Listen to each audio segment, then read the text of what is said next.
Welcome to the Chuck Shoe Podcast. My guest today is Rob Carlyle from the band The Compulsions. So this is like a really critically acclaimed New York City band. And he's worked with some really good musicians in this band. He had the current guitarist and current drummer from Guns N' Roses, Richard Fortus and Frank Ferrer, were in the Compulsions for a long time. But he fired them, and we'll talk a little bit about that. And now he's assembled this great set of musicians for his new album, Ferocious. So this includes Earl Slick, who's a guitarist who's worked with John Lennon and David Bowie, so pretty good resume there. Plus he got Bumblefoot, another guitarist who was also in Guns N' Roses, and now he fronts the 80s band Asia. So great musicians, great songs on Rob's new album, Ferocious, and Rob is just a really cool guy. It was really fun to talk music with him and get his thoughts on a lot of this stuff with music and what's going on in the world and songwriting and all sorts of stuff. So I really hope he can get a tour together soon because I'd love to see him live. Otherwise, I might have to make a trip to New York City and I can see his band and I can see some of the comedians I've interviewed like Mike Kaplan and Liz Mealy and Dan Wilbur and all that whole gang. So enjoy this interview with Rob Carlyle from The Compulsions. Welcome to my show. Thanks for reaching out. This is exciting. I guess my first thing I got to ask you, I don't know, I couldn't find a lot about your background. I know you're from New York. But you'll have to fill in the gaps for me. I mean, I know a little bit, you're a fan of Led Zeppelin, the Rolling Stones, and I thought this was cool that you used to read interviews with Jimmy Page and Keith Richards, and they would mention like these old blues guys like Robert Johnson, and then you would go back and like find those things that they were influenced by because you were such a fan. Oh, yeah, definitely. I mean, I don't know how I wouldn't have done that. Yeah, I mean, the whole, I love the blues and folk music and all that kind of stuff. And, I always say that to people, like if you're really into playing guitar or being a musician or whatever, I mean, obviously you're going to have your heroes, but they have their heroes too. And you kind of owe it to yourself and the music to, look into it. I mean, you're probably going to love what you hear and you'll be like, oh, that's where they got that from. You know what I mean? Right. So that's kind of how you got into music. So tell me more about your background, like growing up in New York. What was that like? Well, I'm a child of the 70s. It was way different then, although it's becoming more like that now. It was just, things were just a lot different. I mean, I was born in Staten Island, so at about the age of 10, we moved upstate. So I didn't really have a lot of exposure to the quote unquote the city, except for the odd trip here and there, or like traveling through it as we went to go visit relatives in Brooklyn. But and so the radio up there was more. I mean, now they call it classic rock. Yeah. But so it was all the usual suspects, the Stones and the Zeppelin and Dylan and Hendrix and Aerosmith and AC/DC and all that. And I just loved all that stuff. I never thought, that I would ever, play guitar or try and be in a band or anything. I just liked it for whatever reason. It just appealed to me.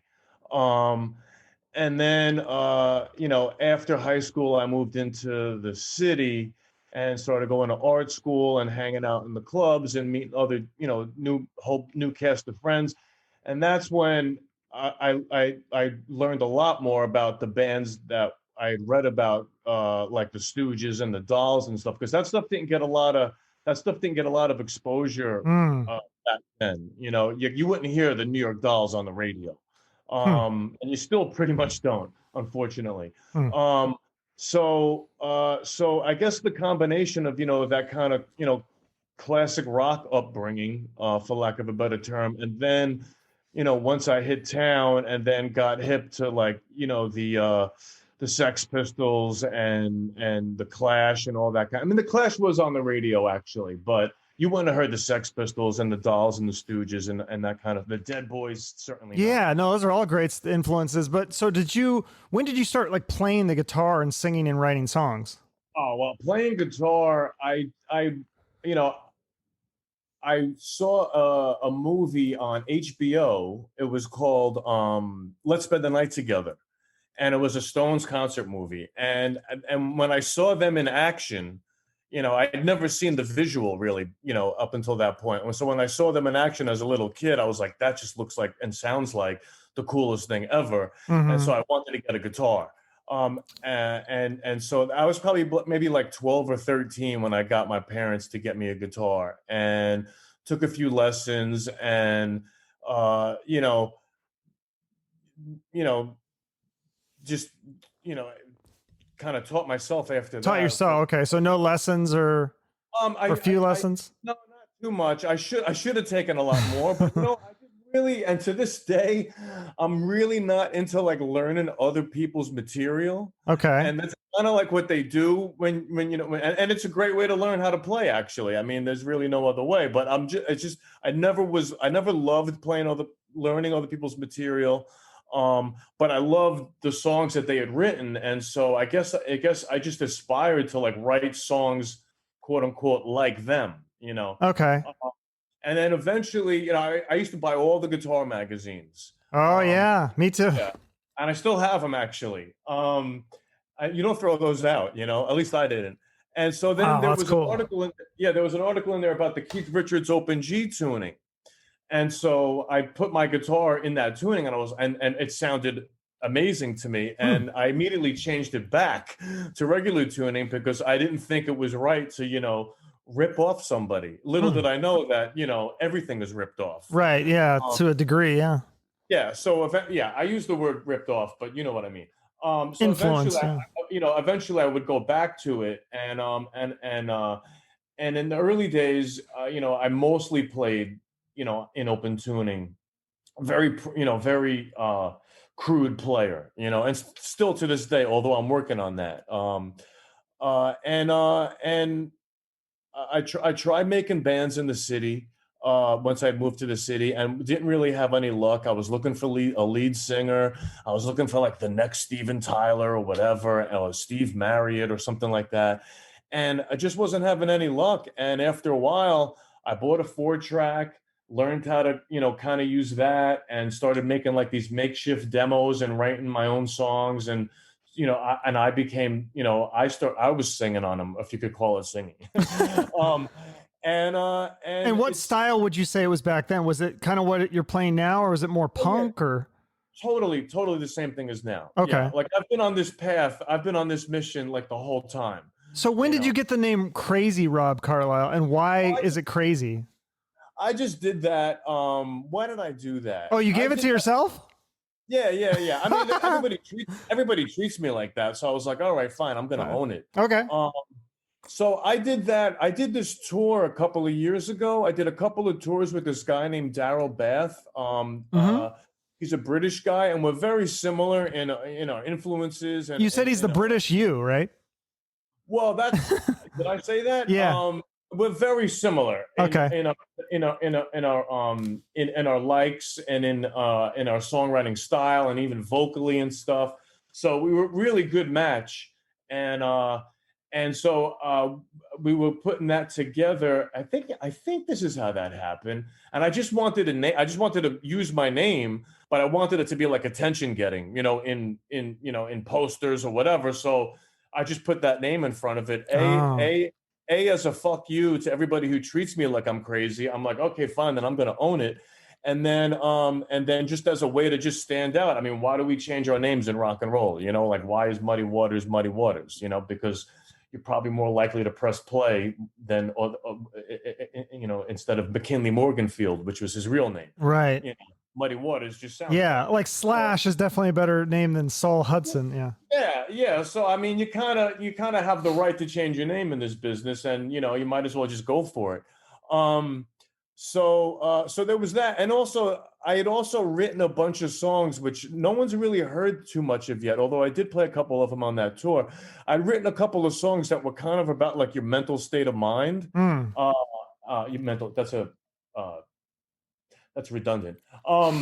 But one was called "My Baby's Driving Me Crazy," which is an awesome song. I have another song called "Suicide Blues," which, believe it or not, is hilarious. Okay.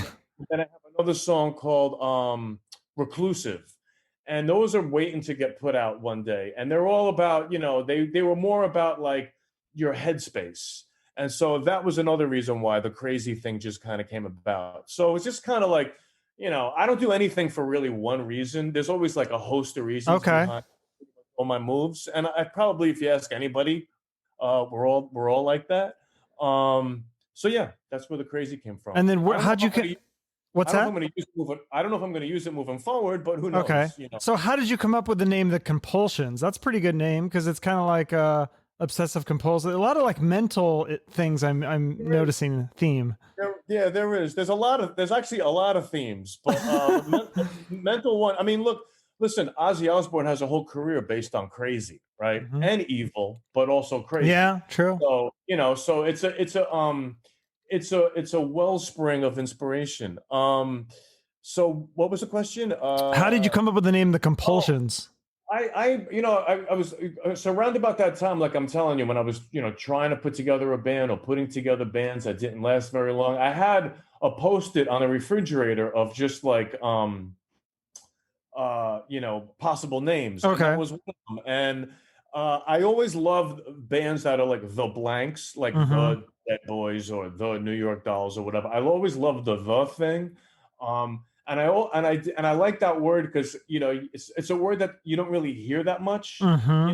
So it's kind of like not like a tired word. And it kind of reminded me of the Temptations, which is like another great name. Yeah. I like the TION or the SION ending. Okay. It kind of sounds cool. So that's kind of really what it was about. And the name is just kind of stuck. And yeah, that's kind of it. That's cool. So do you ever get confused with the actor Robert Carlyle? Because when I was Googling you, I kept coming across this actor. I was like, oh, I got to scroll through this. Like, you need to get like your name to be the top Google search or whatever. Well, I'm working on that. Actually, I get confused for everybody, but not that guy. Like, actually, I've heard people have told me I look like everybody, and I mean everybody from the Beatles to Motley Crue. And believe it or not, yesterday I'm sitting there and some crazy dude just walks up to me and goes, "Yo, what's going on, Alice Cooper?" So it's just I get it all. What? You're a little too young to be Alice Cooper. I think they just throw out any rock and roll reference that comes to mind. I've heard. I mean, just a bizarre list of names that actually blow you. I've gotten Elvis Presley and Michael Jackson even. I mean, from complete foreigners, just like throwing out like any kind of the first musical name they could think of. Okay. Interesting. I start doing it back to them, So it's more just like they're saying, not necessarily thinking you're that person, but just calling you that as like a nickname because. I guess, yeah. Like people in New York, is that kind of a New York thing too? Do people in New York, like I remember I was wearing this like a Brooklyn Dodgers old jersey and someone's like, "Hey Brooklyn, come here," and he's trying to sell me something, or like they just kind of call you like they don't know your name, so they're gonna say what you look like, or. Yeah, New Yorkers just speak their mind, for better or worse. They're just gonna they're just gonna let you know exactly what they think of you if they feel like it. Do I like it necessarily? I mean, probably not, but I could be called worse. So yeah, no, that's not really an insult to be called. Alice Cooper's other than he's a little bit older than you, like, or a lot older than you. I think it was just, I think it was just, if you saw the guy that called me Alice Cooper, that would probably explain a lot of it. He was definitely a crazy motherfucker. Okay. But he was just speaking his mind, and that was the first thing that came out of his mouth. Gotcha. So I didn't take it as an insult. No, definitely not. So you've had the Compulsion since what, 2003? 17 years? Yeah. Don't remind me. Yes. Okay. No, but so this is so cool. You actually originally you had the Guns N' Roses guitarist Richard Fortus and their drummer Frank Ferrer, which you knew them from like when you played in New York. And so I was trying to figure out the story, but you actually had them before they were in Guns N' Roses, and then at one point it was like mid recording or something that he's like, Richard's like told you like, "Oh yeah, and by the way, I'm going to be in Guns N' Roses." You definitely did your research, Joe. Yeah. Yeah, that's the story right there. I'm glad I don't have to tell it, but yeah, that's the story. Yeah. And at first, then Frank, he wasn't, but then he joined later. So is Axl just like stealing your musical band members, or is it because he knew Richard, or how did Frank get in later? Yeah, I don't know what's going on with that guy, but it certainly feels like it. That's crazy. So did they have to get like permission from Axl to still be in your band as well? Or because they didn't quit your band when they were simultaneously in your band and Guns N' Roses, right? Did they have to get permission? That's a really good question. I do not know the answer to that. But they were in both bands for a while, right? Yeah, but I mean, yeah. I mean, first of all, everybody's in a million bands these days, you know. True, yeah. So, and that was kind of the beginning of that. The early 2000s, all of a sudden, like everybody was in a million bands. So, Because they had to be. They couldn't sell records anymore, right? You had to like. exactly, Yeah. exactly, yeah. So I don't know. I don't know the inner workings of that camp. I don't know what conversations are had. But it's a good question. So you don't. So yeah, I don't know if you listen to my show, but I had. I don't know if you know Troy Patrick Ferrer. He's been in a bunch of bands, but he's in a band with Dizzy Reed. And so one time he told me the story about how he went to a party and it was Axl Rose, Sebastian Bach, and it was like, I don't know, either the king or the prince of India. And it was this crazy story. I was like, so I had to ask, like, did you ever get a chance? Did you ever meet Axl? Do you have an Axl Rose story? Did you ever? I mean, because you had his band members in your band. I mean, they must have gotten you backstage once or twice, right? Yeah, I have been backstage. I was backstage, I guess when they played the Garden one time, and I was backstage another time in Italy. Um, I've never had any interaction directly with the guy. So I don't really. I'm going to disappoint you, and I don't really have any stories. He did come in. Now that I think of it, it was the Garden show, and I have to say the backstage atmosphere was nothing like what I thought it was going to be, and it's nothing like what my backstage atmosphere would be like. I would certainly have llamas and lesbians everywhere. It was very well lit, and his friends and families and moms, and Yeah. it was very PG affair. Okay. Not to blow their image, but why not? Well, no, but I mean, I think it was different in the 80s than now. I mean, now they're a little older. They can't. Let's hope so. Oh, I guarantee it. Yeah, no, I'm sure there's some crazier stories. So then, did you have interactions with Slash or Duff or any of the other guys? Or I've never met Slash, but I've been introduced to Duff once, and actually, I didn't want to meet him because I don't really like meeting these people, to be honest with you. really? Yeah, I had to be cajoled into it. Like, I was asked repeatedly, and I went over there, and sure enough, he was at, if I remember correctly, you know what it was? It was at Manitoba's, which doesn't exist anymore, but it's this punk rock bar on Avenue B.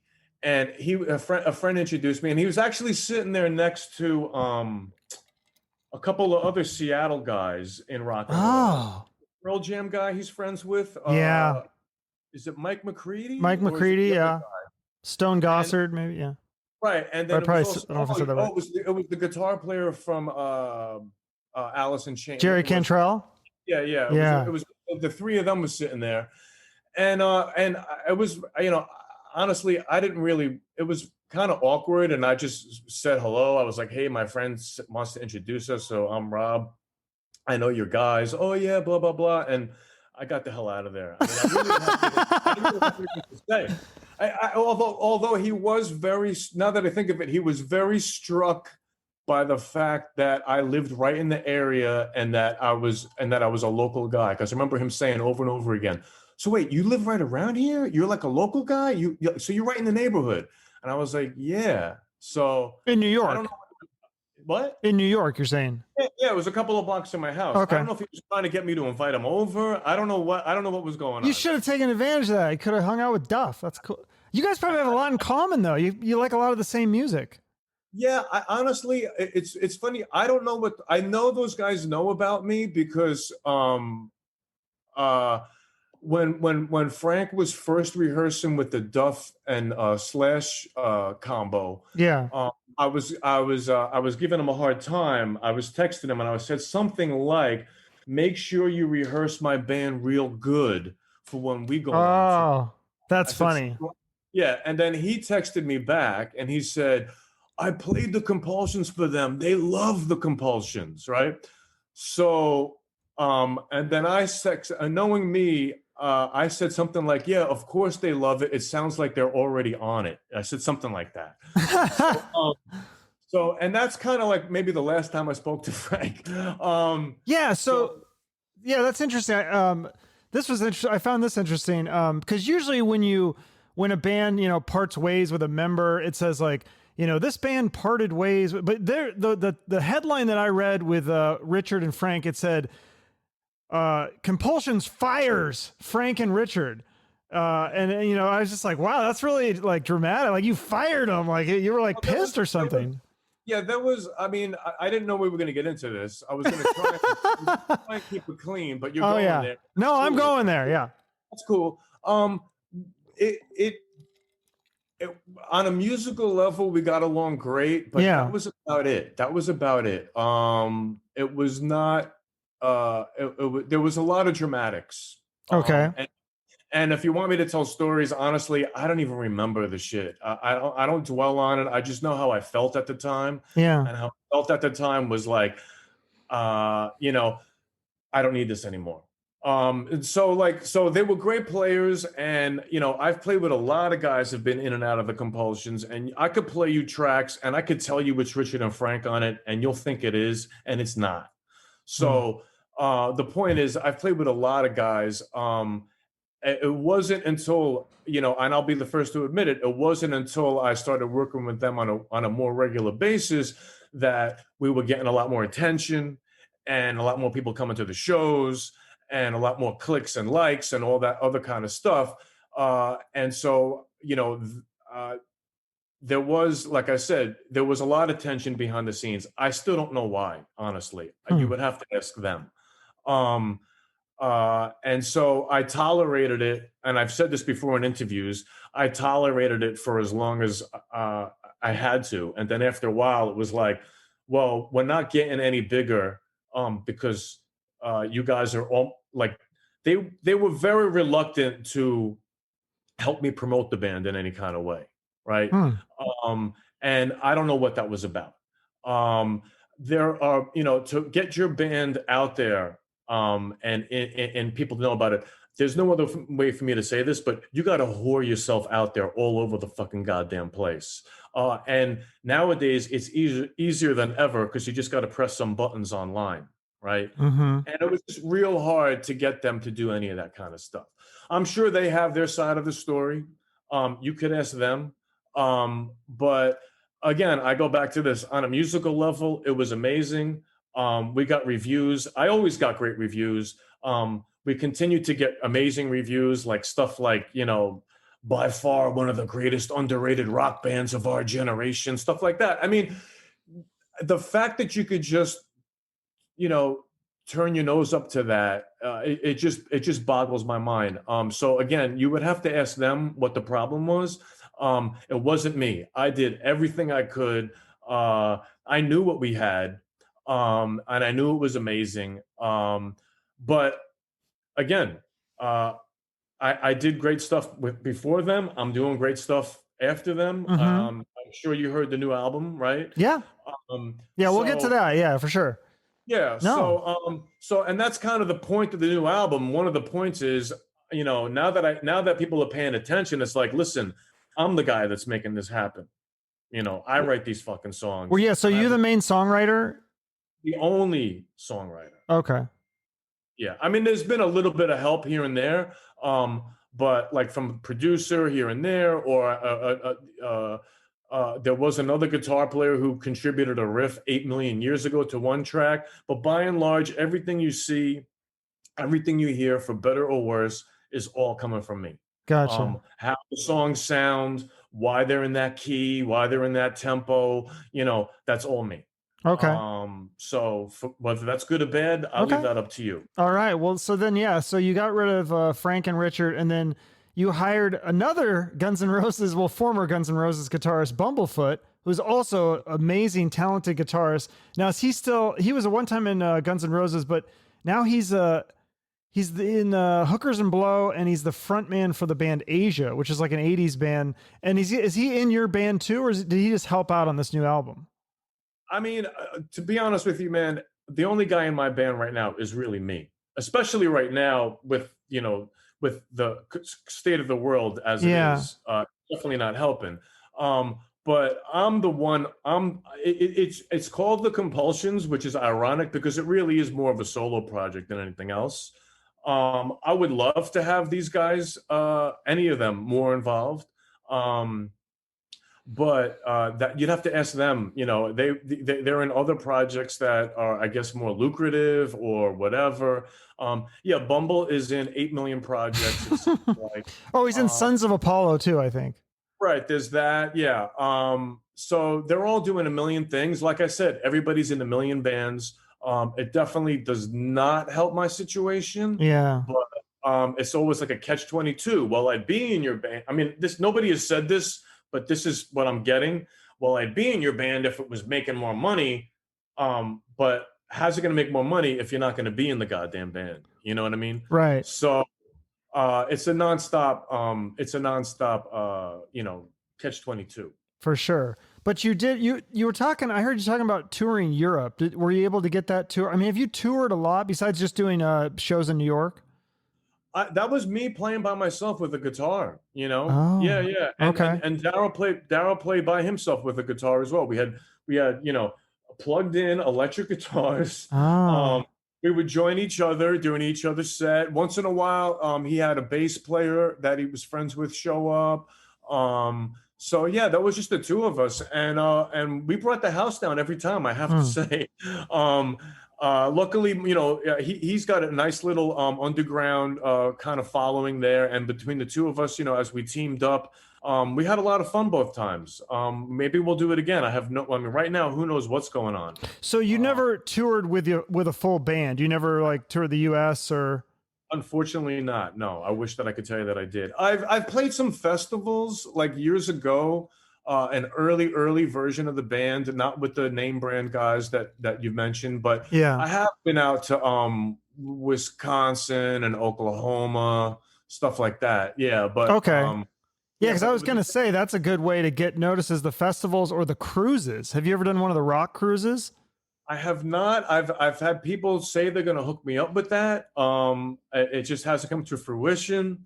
Yeah, I don't. I'm not real good at that aspect of the business. Really? Maybe I should manage you. I feel like I love that kind of stuff. Hey, listen, man, you got a job. Yeah, you just gotta. No, you're a hustler, man. I think you're a hustler, aren't you? A little bit. I definitely am a hustler, but there's a limit to what you could do sometimes. Yeah. You need, to a certain degree, you need cooperation. Well, it's all networking. You know Izzy Presley, right? I had him on my show. Have you been on his show? I think you're friends with him on Facebook or Instagram. He hosts. He's part of the Monsters of Rock cruise. He's one of the hosts on that. I'm sure he knows some people that he could talk to. I mean, I feel like I see the list of those bands on those cruises, and like, I mean, they have like the big ones like the Cinderellas and the Skid Rows and Queens, right? But then they have the, real like up and coming bands too. So I feel like you could get on somehow. I'm down, dude. I'm down. All right, this is our pitch. We'll get some press here, but let's talk about the new record, the new band that you've assembled. So we talked about Bumblefoot's on guitar. You got Earl Slick on guitar. So if people don't know who that is, this guy is a session player. He's played with David Bowie and John Lennon. Please tell me you have a story from him about John Lennon. He must have given you some John Lennon story. He talked a lot about David Bowie, to be honest with you. Like every other sentence. Oh, really? No, I'm joking. Yeah, he talked a lot about David. One thing that he said about David Bowie that I thought was interesting was that David told him was, I mean, something like, if you're not feeling good, like if you're down, don't go out. Stay home. Don't let people see you down. He's like, they'll see it in your face, and they'll think something's wrong, and just stay the fuck home. Even if you got a show, what about the show must go on? What if you got shows to do? Oh, if you got a show, you got a show. But I mean, as far as hanging out, I think what he meant as far as like, fraternizing and hanging out, or socializing. Socializing, okay. You're not feeling it, just stay home. So that's, I mean, I don't know if that's the story you're looking for, but there's that one. Okay, I mean, it's not bad advice, no, but I was hoping like, some crazy story about John Lennon and Jimmy Page hanging out and a mud shark, or I don't know, something crazy like that. Earl came over, and it was really for a long day in the studio, and I think he worked on 5 songs. I sent him the material ahead of time. I sent all the guys the material ahead of time. So when they show up, they know what they want to do with it, right? Yeah. I may give it some pointers, or like, here's what I have in mind on this Yeah. song, or I'll even like send them another song by somebody else as a reference, like, hear what they did here, like I'm kind of going for something like that. And everybody up and down the line is amazing with that kind of stuff. I mean, everybody comes prepared with no shortage of ideas, and the songs always come out a million times even better than I thought they were going to come out. So that was the day with Earl. Earl came in. I think we did 5 songs. 3 of them were on this album, and we were only in there for like 8 hours. An 8-hour day. And so, but what I'm trying to tell you is there wasn't a lot of chit chat. It was like get to work, yeah, like playing the goddamn guitar. And honestly, I would rather have that stuff than the stories. Do you know what I mean? Like, sure. No, if you got to choose, yeah. What about? I have those songs forever now. Yeah. And then Alec Morton, he's from Raging Slab. I don't know. That's a lesser known band, but I like them. I was a big fan of them. Are they a New York band? Yeah, they don't exist anymore, unfortunately. But yeah, in the early 90s, they were like an amazing New York area band. I'd seen them at least half a dozen times. I would see them. I definitely saw a show that I'll never forget. It was them and Monster Magnet, double bill. Oh, yeah, I remember them. Tiny club. It was just amazing. Both those bands I was found on Headbangers Ball back when MTV used to be brutal. So good. Like such real rock and roll. Back to back. I don't even remember who opened for who. It didn't matter. They were like the same level of intensity and excellence. So he was in Raging Slab, a really awesome band. People should check out the video for Don't Dog Me. Yes, that's a good one. Yeah. He's a super cool guy, real easy to get along with. We talk all the time. Well, not all the time, but we do talk about whatever I'm trying to do next. So he's all over this album. Yeah. And then Brian Delaney, who spent some time in the New York Dolls. Yeah, definitely. Yeah, he's another phenomenal drummer, super rock and roll. Just gets it, And these guys just from playing in the clubs in New York? It's all, how one thing always leads to another. So I would say that, Richard and Frank were, when I came across them, they did have, this is the early 2000s. At that point, they were session guys or playing, in versions of the Psychedelic Furs or something, or with Richard Butler and stuff. So they weren't like just dudes playing in a club. They were doing, more real stuff. So they were pretty accessible at that time. And then also Sammy Yaffa was in that lineup as well. And Sammy lived, a few blocks from me, and he was hanging out in the clubs too. He was in New York Dolls and Hanoi Rocks, right? Yeah. So my point is, it wasn't that hard to get in touch with people. Okay. I mean, know somebody who knows somebody, you just get a phone number, you know what I'm saying? And just, people want to work, and if they like the material, it's all the better for them, I guess. Okay. So from playing with Sammy, that just in a way opened the door for me to just reach out to Brian Delaney. Okay. Who's another awesome guy. Yeah. And so, one thing leads to, and it was through Brian that I got Earl Slick's contact information. But you could probably, contact these people on Facebook, or everybody has a website nowadays with an email address. So if the material is promising and the situation is right, people want to work, Okay. Very cool. So then let's talk about the new album, Ferocious. You can do it too, Chuck. What's that? You can do it too. Yeah, no, I try to do something here, but let's talk about your new album, Ferocious. So you said there's a lot of violent imagery in the lyrics, nasty and dark in spots, but also hilarious. Guns and axes to the end of the world. So the first song, my first initial reaction, the first song, Born on a Landfill, which I love the title. It sounds very much like, and I hope this is a compliment, it sounds like Guns N' Roses. Not Appetite, but sounds like they use Your Illusions, which I love personally. And I think it's very underrated because a lot of people don't like the Use Your Illusions CDs. They only like the Appetite. Would you agree with that? Like some of the songs sound like that? I mean, that song is just a blues song, really. I don't know who owns that style of song. It's very Rolling Stonesy. Yeah. It's in open tuning. I think it's in open G. It's in the key of G. Yeah, I mean, listen, all these bands, whether it's Guns N' Roses or the Stones or AC/DC or Aerosmith, we're the Black Crowes, we're all drawn from the same, well of influences. Yeah. It's the blues.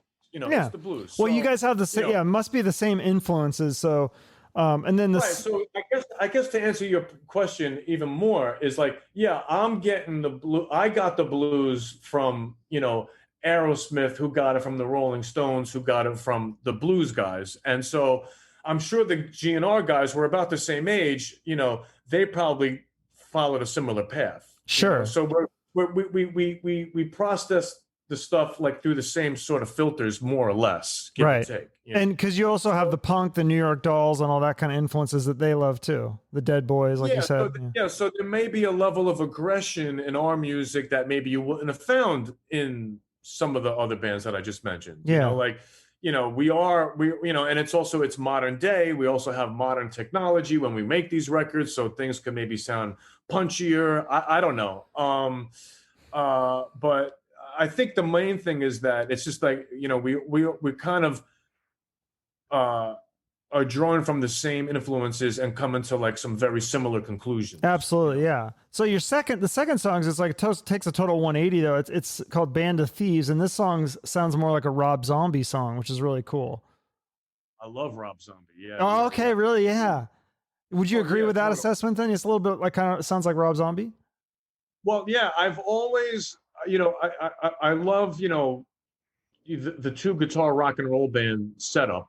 That's the basis for everything. But I do love certain artists like Rob Zombie, Marilyn Manson, that definitely push the envelope, and they're not afraid to bring in, drum machines and synthesizers and just more, I don't know how to say it, but, off the wall, modern day, productions. And so the Band of Thieves song is definitely influenced by that, and actually also very influenced by, if you saw Fury Road, Mad Max. Yeah.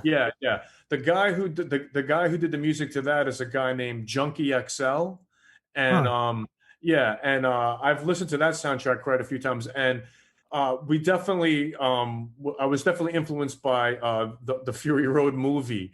Okay, I love that movie. It's great. In the writing and the production of that song, and even like what the song's about. Band of Thieves.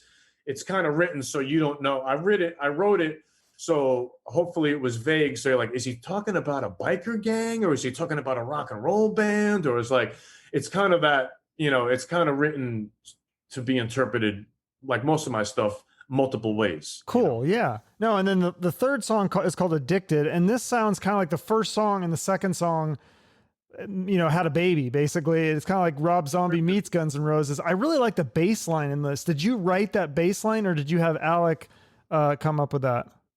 That had to be, he probably came up with that. Okay.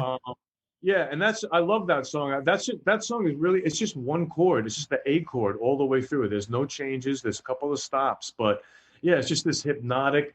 It was me just trying to do, my version of like a Jimmy Page riff. Yeah, yeah.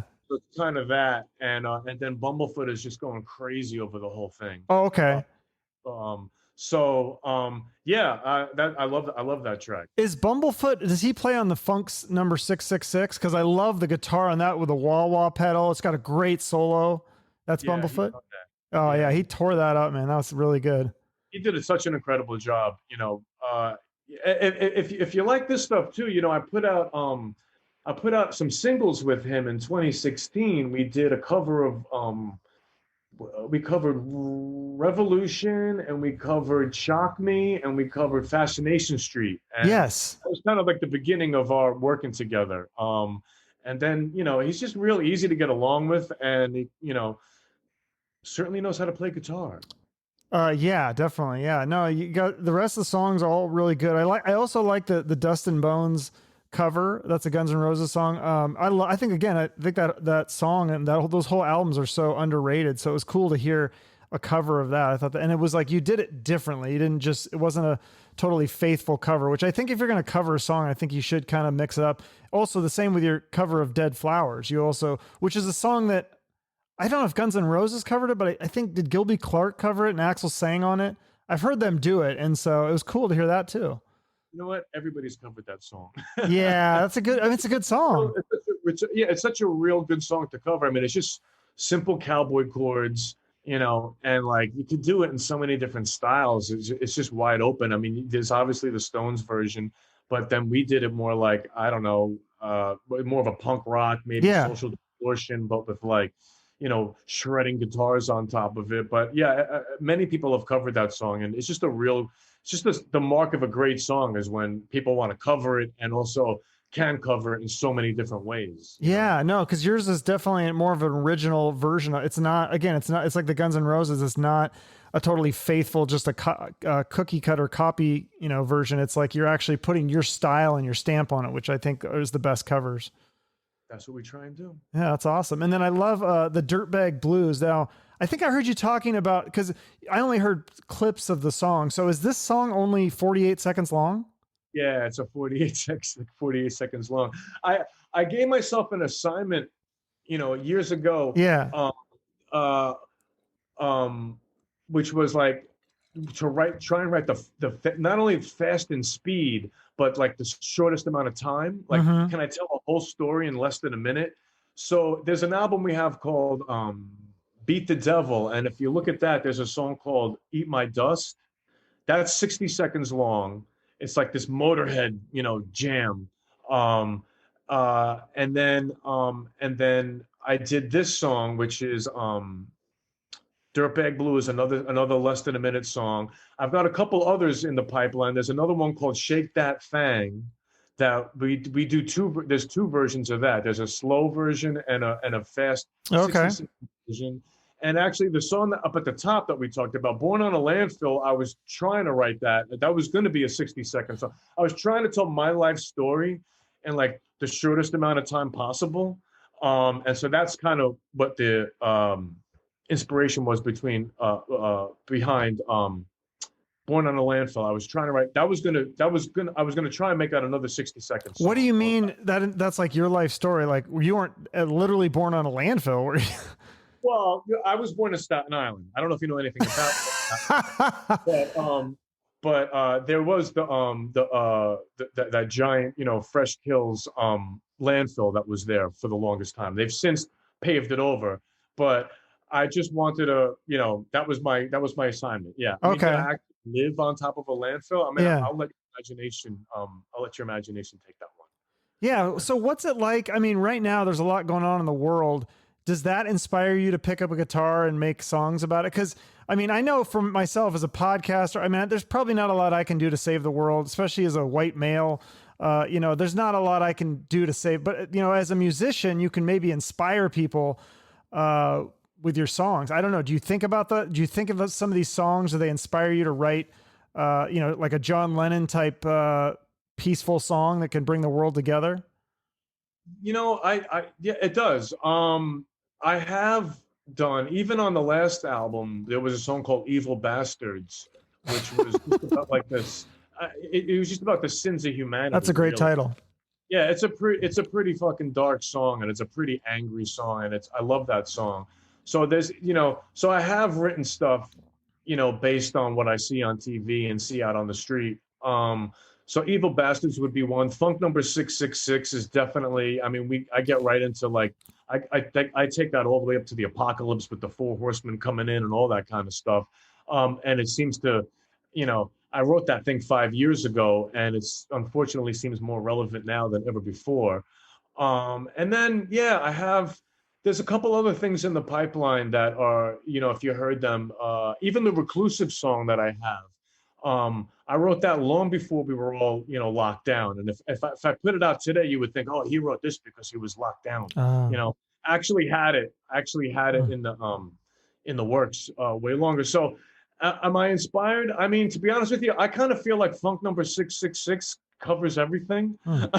I don't know what more I can say right now. I'm not really in songwriting mode for the first time in a real long time. I've been playing guitar a lot, just to be honest with you. Hmm. I've been, working on becoming a better guitar player. I have so many songs in the works that I'm going to put out that I really, as a creative person, I don't really feel the need to write anything. But I got over 20 fucking songs to fucking finish. Like, isn't it? But it isn't. I don't Yeah. need any more work. You know It what I mean? doesn't inspire you, like, because isn't that when you are most driven to pick up a guitar, like when a heartbreak? I've heard that it's easier to write a song when you're in a place of pain than if you're feeling really good. You're not going to be like, oh, I can't wait to write a nice happy song. That definitely seems to be true. But again, I feel like I have to finish the songs I got started before I can write more. Honestly, and Okay. unless somebody wants me to write a song for them, Yeah. I'd be happy to. But as far as me, what's going on in my life, I'm good. Like, I got enough material to That's keep me good. busy. And yeah, and it's a real calming, cool feeling, to be honest with you, because to answer your question, there was a time when, like, I would try and turn every little goddamn thing into a song. Yeah. Like, how do I get a song out of this? And I did. But I feel real good now. I mean, I feel real satisfied as a songwriter. I don't feel like I need to write anything more. I have, like I said, at least 20 songs in the can that Nice. need to get finished off. And for me, the focus right now is, when it comes to rock and roll, is like, I just want to be a better guitar player. Okay. That's probably the thing that I've neglected the most all these years, is my guitar playing. And I feel like I've been responsible for so many other aspects of being in a band or running a band or whatever, that the guitar playing has really fallen by the wayside. And the whole reason, I love doing this is for the goddamn guitar. I just love playing guitar. And so you just want to be a better guitar player. And I don't think there's any guitar player worth his or her salt that you would talk to that would say that they don't want to be a better guitar player. Like, everybody wants to be. So how do you become a better guitar player? You got to take lessons, or just practicing more? Or? That's a great question. I mean, playing the thing for starters, but yeah, I should have a more regimented, I should be doing lessons or something. Like, I should be taking that more seriously. But just figuring out stuff, that I just should have figured out years ago. It's kind of like life. Just figuring out stuff that just makes all the difference. It's little things here and there.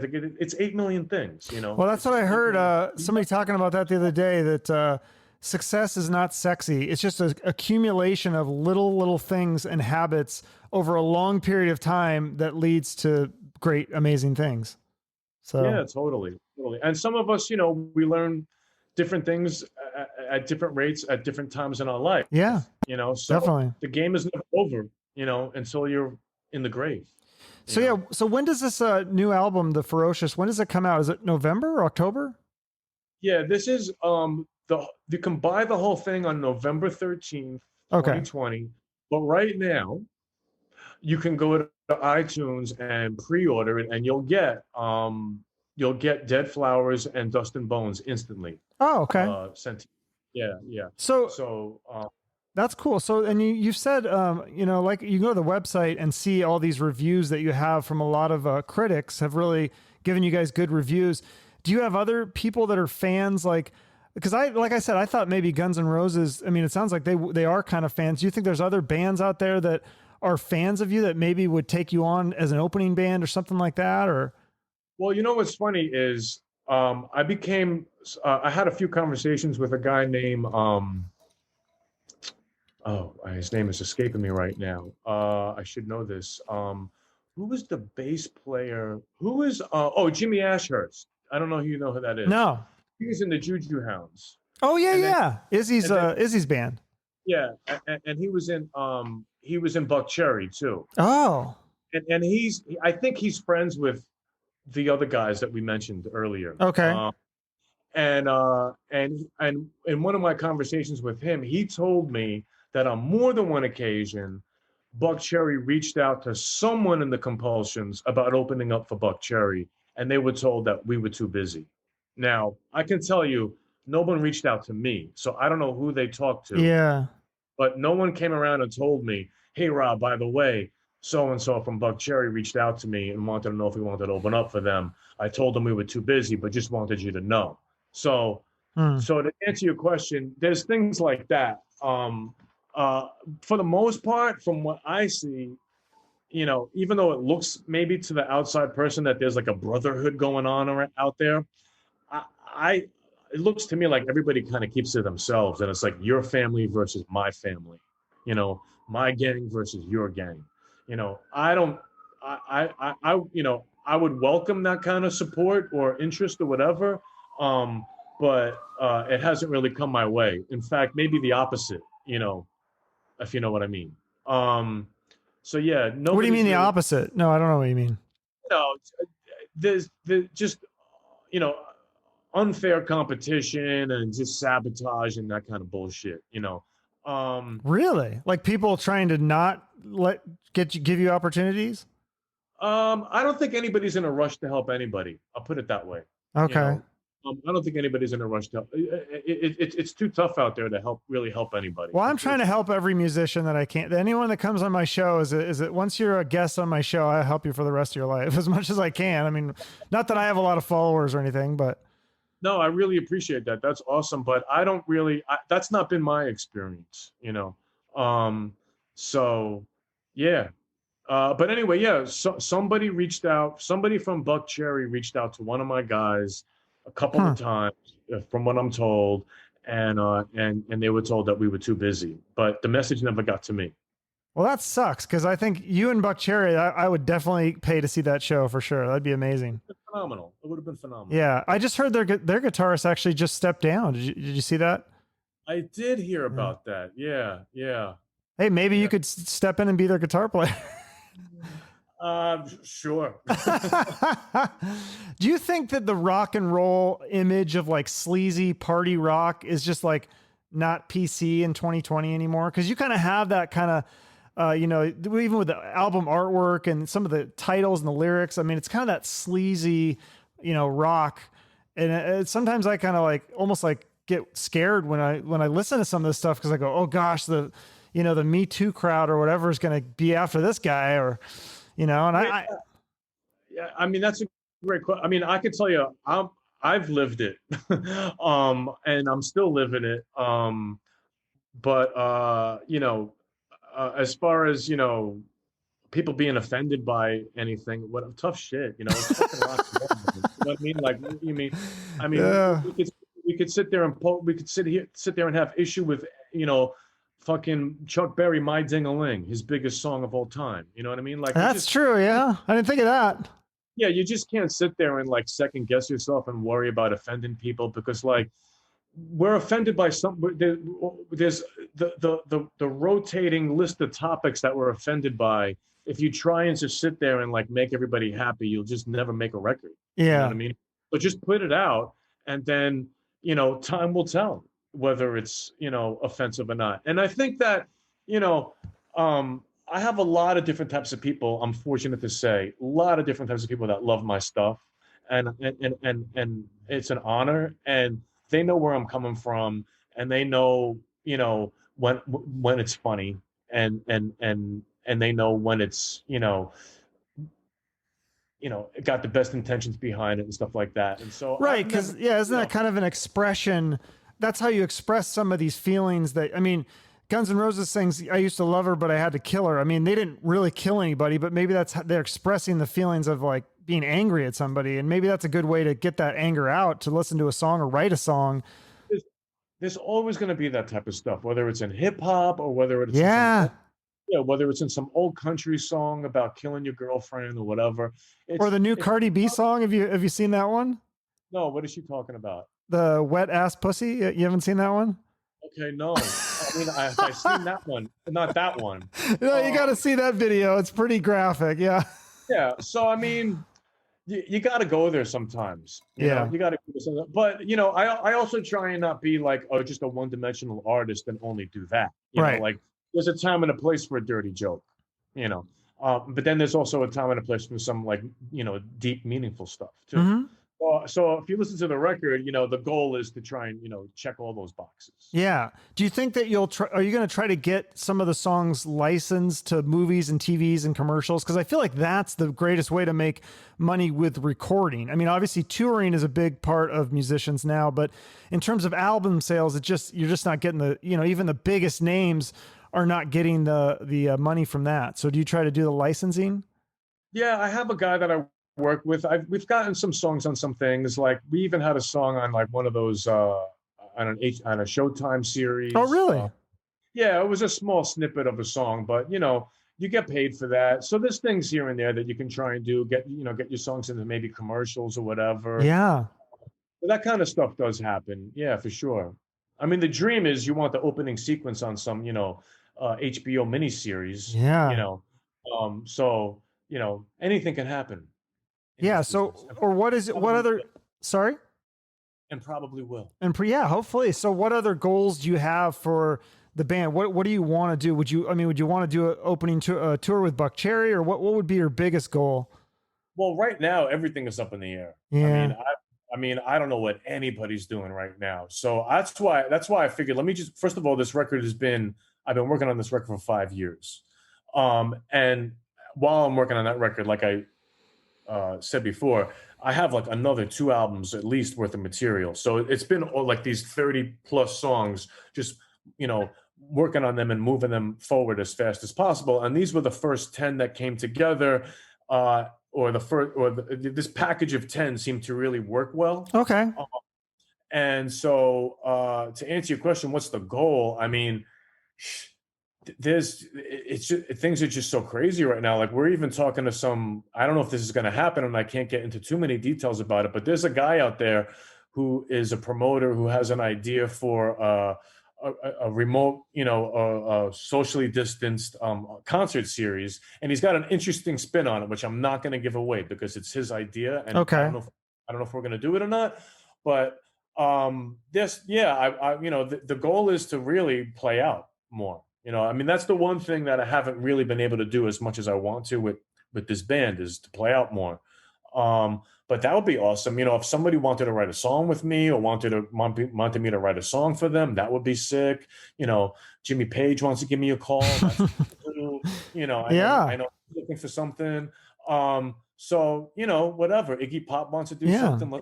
Yeah. Well, you're a hustler. Like I said, I mean, you reach out to all these other guys. You just keep reaching out to people.